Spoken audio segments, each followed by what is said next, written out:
Hello and welcome. This is Into Vietnam Bulletin brought to you by VITV in the news. The VMC buys nearly 4 trillion dong of non-performing loans in the first quarter of 2014. Vietnam and the Customs Union will conclude the fifth round of FTA negotiation on April the 4th. And international investment in Ho Chi Minh City reaches all-time high. And now we will start the program with some financial news. As of April the 1st, 2014, the Vietnam Asset Management Company has bought 3.9 trillion dong of principal non-performing loans from credit institutions. According to Mr. Nguyễn Quốc Hưng, the VMC Vice Chairman of Member Council, in the first 3 months, the company has bought 169 debts from 10 credit institutions, including a state-owned credit institution. The total amount of 3.9 trillion dong was bought by issuing special bonds valued at more than 3 trillion dong. Since its inception, the VMC has purchased a total of about 42.8 trillion dong of principal debts from nearly 40 credit institutions. The total value of special bonds issued has been 35.4 trillion dong.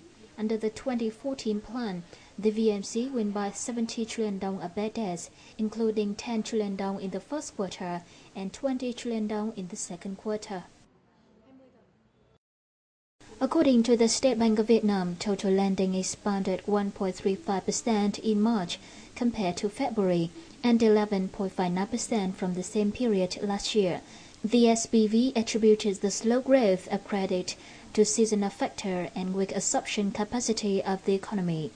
However, credit growth in March has supported economic growth and showed targeted credit growth at 12 to 14% in 2014 is entirely feasible. According to the central bank, in the context of low credit growth, credit institutions have increased investment in government bonds. Specifically, from the beginning of the year, credit institutions have bought about 83% of G-bond issuances. The central bank plans to go ahead with credit institution restructuring by merging 6 to 7 banks, taking the number of banks dissolved and withdrawn licenses up to 7 to 10 banks. Among 9 credit institutions restructured in Phase 1, only GP Bank is in the process of completing with a foreign partner, since they will purchase 100% shares of GP Bank. In other banks, the key issues have essentially been overcome, improving credit and avoiding collapse. After striving for months to prepare the ground for an ambitious trade and investment deal, Vietnam and the Customs Union of Russia, Belarus and Kazakhstan will complete the fifth round of substantive talks by April the 4th. This round is of great significance as it finalizes the legal foundation for the agreement and has broken through the key technical barriers for which the parties were at an impasse. In this latest round, the parties focused their discussion on hammering out the key trade issues, including rules of origin, customs-related issues, sanitary and phytosanitary measures, investment, government procurement, institutional legacy, and dispute resolution procedures. In addition to reducing the imposition of taxes on imports and exports, the agreement is expected to specifically offer more favorable conditions for cooperation in the banking and transportation sectors. It's forecast the FTA will help Vietnam and Customs Union members achieve a significantly higher trade turnover, predicting it to rise to over $10 billion by 2020.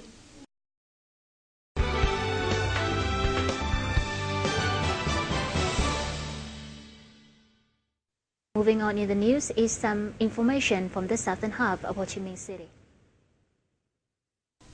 Ho Chi Minh City officials has announced that total investment from international sources in its 15 industrial and processing zones surged to $244 million during the first quarter of 2014.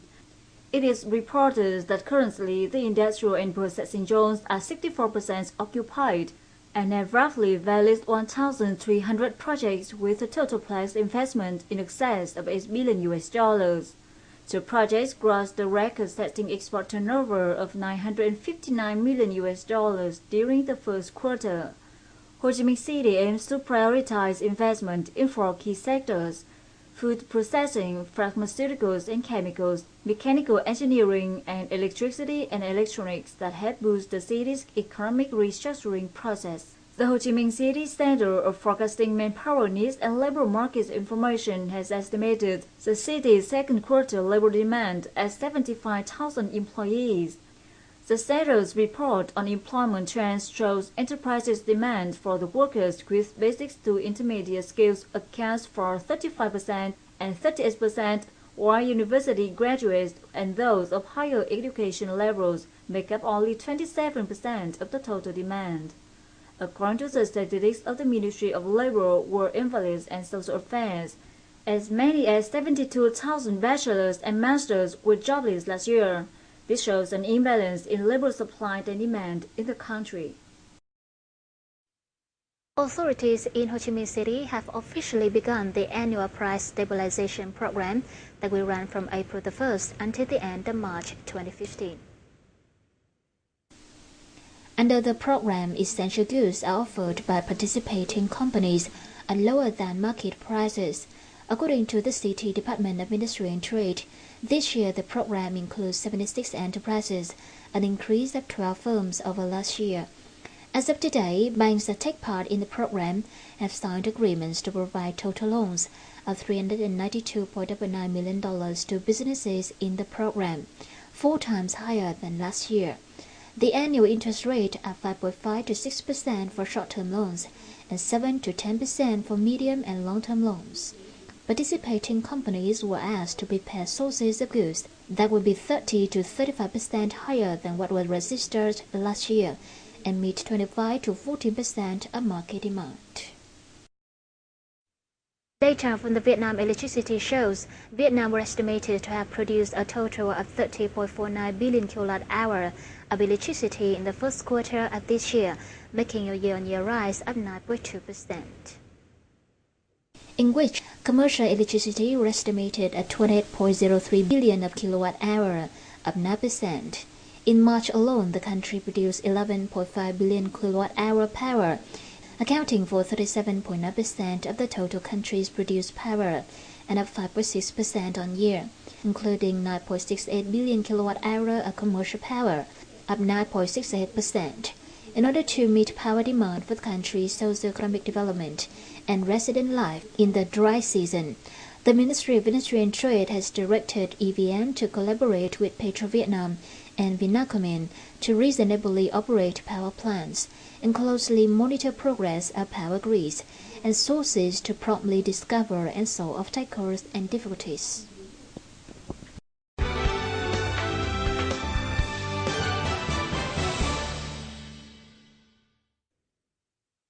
In the context of global economic integration with a series of trade pacts to be signed such as the TPP and FTAs, the Vietnam's agricultural sector needs restructuring. Vietnamese agricultural products are gradually reaching big international market, but the exports are below their potentials.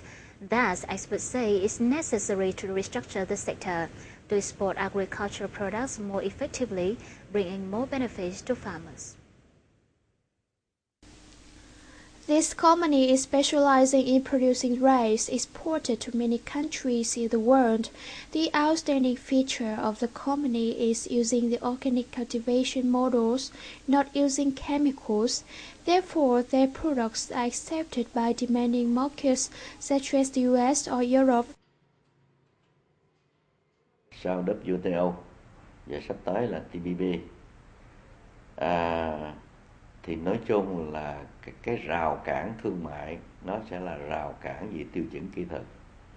Do đó nếu mà sản phẩm chúng ta đạt cái tiêu chuẩn quốc tế, giống như là thị trường Mỹ, châu Âu nè, giống như chúng đạt cái tiêu chuẩn USDA của Bộ Nông nghiệp Mỹ và hữu cơ của châu Âu, thì gần như là cánh cửa, gần như là cái giấy thông hành đi hết khắp thị trường. However, the company is one of the few businesses in the agricultural sector who actively integrate into the global trend. At present, agricultural production in Vietnam is mostly fragmented with low productivity and low level of technology. According to the Ministry of Industry and Trade, Vietnam's agricultural sector hasn't escaped from instability in the past years. More than 30 years of renovation in agricultural and rural areas haven't made any remarkable breakthroughs. For example, the Mekong Delta region contributes 34% of the total agricultural production value, 60% of the total seafood exports. All the Central Highlands provides 90% of the total coffee output, but the investment in these two regions is still limited. Nông sản Việt Nam chúng ta không biết marketing. Tức là ta cũng không biết thế giới người ta đang ăn cái gì, người ta cần cái gì, và chất lượng ra làm sao, mẫu mã nó cỡ trái bao lớn để chúng ta sản xuất ra mặt hàng đó. Mà chúng ta sản xuất cái gì mà chúng ta có được, nên khi chúng ta cạnh tranh ở thị trường nó làm ra nó khó đi. In fact, Vietnam has many famous trademarks of agricultural products which are highly appreciated by consumers. However, the fame is within small scale. Due to small scale of production, our products can meet the high demand of domestic market, not to mention exports. Besides, with the limited preservation technology after harvest, Vietnam's agricultural products are difficult to compete with similar ones from the US, Australia or New Zealand.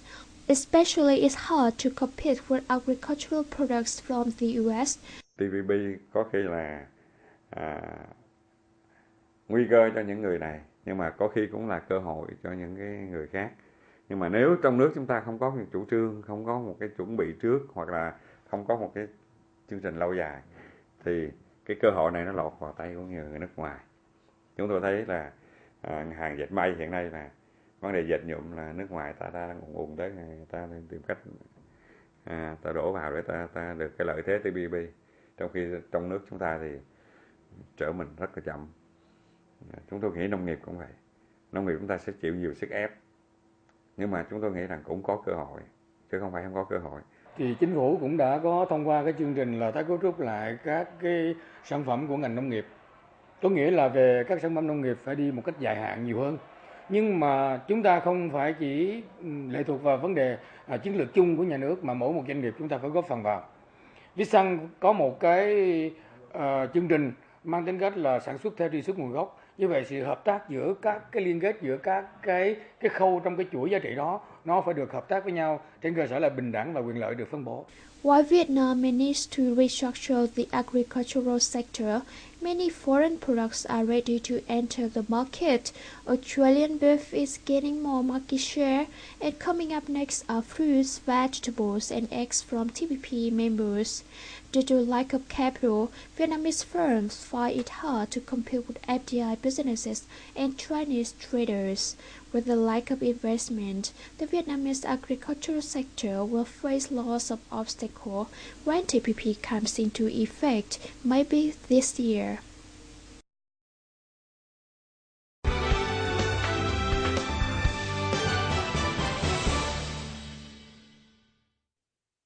And before we go, let's check out the summary of the gold prices, forex, and stock market.